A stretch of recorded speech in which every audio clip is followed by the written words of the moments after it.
Robert Burke. I generally focus on social issues in my paintings. Part of that social issue is part of my experience in my residential school experience. That had a very profound impact on my artist ability. My father was an American soldier, and my mother was native, so in the Northwest Territories. So as a result of that, I developed, in my own process, let's say, I functioned and survived. Like I'm quite happy with the way life is at present, and I actually believe that the residential school aspect is not something that was going to destroy me. Life is too good.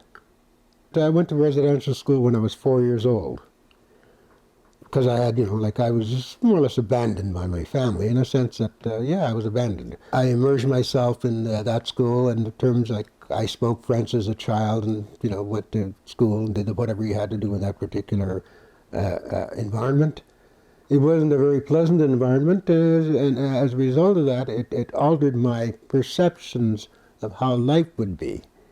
It took me a long while to realize that, life had its benefits. Because childhood experiences didn't show benefits in life. It showed actually a fairly tough level of existence. I always painted and drew, and I was always good at it. I had excellent drawing ability. That was my skill. But I never used it. I painted on my side. I was a heavy-duty mechanic, and I was painting logging trucks. I was in the forest industry as a contractor, and I was painting cedar trees. Only after I got out of art school did I start displaying my work. Painting in that Western painting and trying to be a realistic painter and all that and following Western civil, I'm a very primitive person. I'm from the bush, from the Northwest Territories. I see things in a slightly different perspective. When I go into this society, I'm treated differently than the other guy is. And so my perception of color relates to the harshness or the immediacy of a relationship that you have that you normally wouldn't have if you were a different race, let's say. And part of that, and so I understood that being a voice, I had to paint in a style that was understandable to anybody from any culture.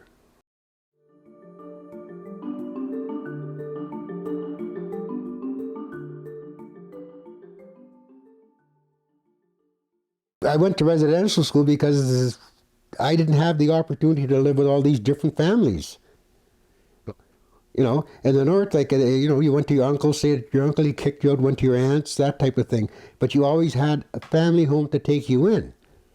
Whereas the natives, when I was born, were really, really pissed off about the blacks because they came in, 2,000 of them into Fort Smith. It was 300, 400 natives. And so they went through in 2 years, and by the time that they left, there was a few kids. And I've heard stories of, abortions for black kids. As soon as a black kid came into the family, boom, off he went, right? And I was one of the fortunate ones because I was thrown into a residential school. As I got older, I had relations hunting me down then, Hello, I'm such and such, you're such and such, looking for their family, looking for their identity. And then once I realized, forget about me, look at all these people because I am part of that. And in their relating to me, they're recognizing my Indianness in relation to them, to ask me questions of who and where I am at. Can I help them in their quest? I can remember sending in artwork to some of the, more upper class type native galleries, just rejected just like that. You knew you weren't because you didn't have the status, because that government piece of paper. According to the Department of Genealogy, my grandmother's an Indian born in Fort Chippewan, so I'm an Indian. Legal. But according to the Department of Entitlement, I'm not, because my grandmother and grandfather took script. As a result of they lost their status. You're in Canada, but it can be pretty tricky if you're not white. They're not going to run you down and shoot you or anything like that. You're just not going to get the job, or you're not going to get the rent to rent the place, or you're not going to get the conversation or the interview. That's the way the discrimination works. And it was the same thing in the art world. I was exploring my nativeness because I had never really explored it. I had lived it, but I never really thought of me being a native. I didn't think like that. I thought like a white man. Basically, I did. I had no choice. That was the only way to think. You had to imitate them guys so that you could succeed. I couldn't get jobs from people, but I had to make my own job. So I created my own business. And I did that for 17 years, where I employed helicopters, barges, people to cutters, trucks, because I was RFB cedar blocks. I lost everything. Boom, that's how I became an artist. One of my contractors broke the law. And as a result of being the primary contractor, it fell on my shoulders, so I was the guy sued, I was the guy, and I lost everything. My home, the whole shebang, lost everything. And then one day I said, well, what am I going to be? Like, do I want to be another, I was trying to figure out, so I went and borrowed a student loan. And then I started painting. When I first went to one of my first schools, the school shut down to look at me. Can you imagine? People looking, kids all over looking up at me because they'd never seen me before. You see, the Indians in the prairies are sent to residential schools in a different, they don't go to these white schools. I was on a white farmer's property, right? Because the government put you up to slave labor. So when I went to school, it was a white school. All kids, white, no Indians. So that school, you see, that taught me racism a lot too, because like I wasn't allowed to dance with the girls. In pre-T, they had this square dancing and that. I had sat over in the corner. Literally. So there was all that element. So you got to remember, I was raised in a sense with people disliking you. And so I had to function within the level of dislike, not only accept it, but be able to take it and change it into something which was less than self-destructive. And that's why a lot of my paintings have a lot of power. They just have a lot of power. And I'm able to express that because of that past experience. I mean, if you didn't express it, you can't imitate me.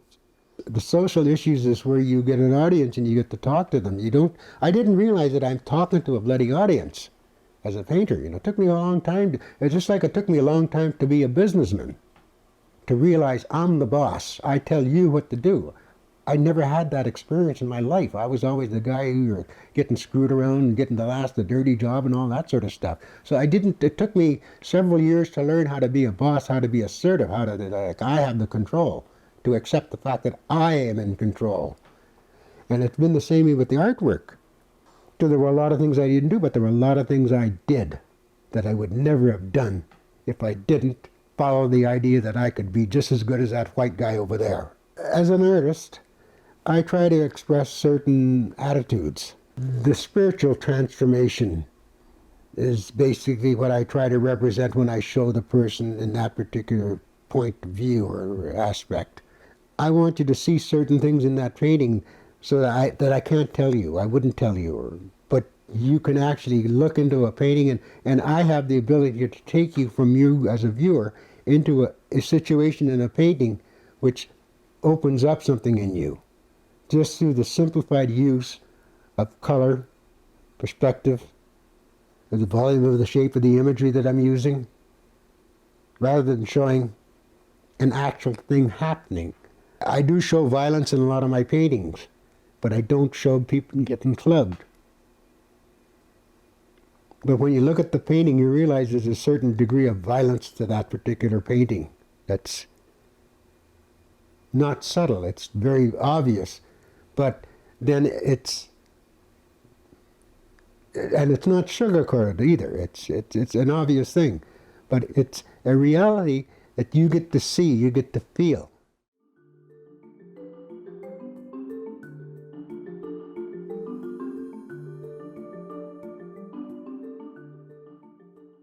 People present masks in their relationships with others.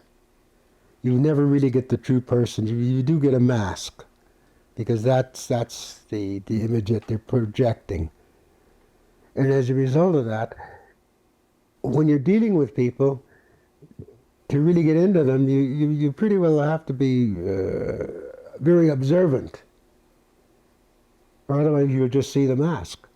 There is a certain magical quality of the mask, because that does help you in your relationship with others as well as it can hinder you. But basically,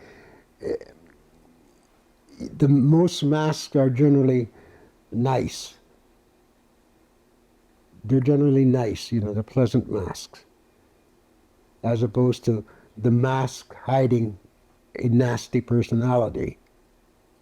Because you're masking your hatred or masking love or whatever, that type of thing. That's my interpretations of masks, of the duality of a person's visual impression. And I use the aspect of the spiritual mask because part of that aspect of their change is the spiritualism that's involved with that change, because that spiritualism is essentially the true part of who they are, whether they know it or not. I mean, everybody's a spiritual person. I mean, you do have your joys and your whatever, your desires, or, you feel that at some point that you, being a human being, you live forever. When you see a mask, you think of a more spiritual aspect of the human face, as opposed to it as it really is in front of your eyes. And that applies to any culture, not just, native cultures in BC, but I mean, everybody does masks, whether, you're white or whatever. You can express a more defined personality with a mask, as opposed to doing the portrait of somebody, because the mask is simplified, it's instant, it's a visual, and it's exciting if it's a well-done piece.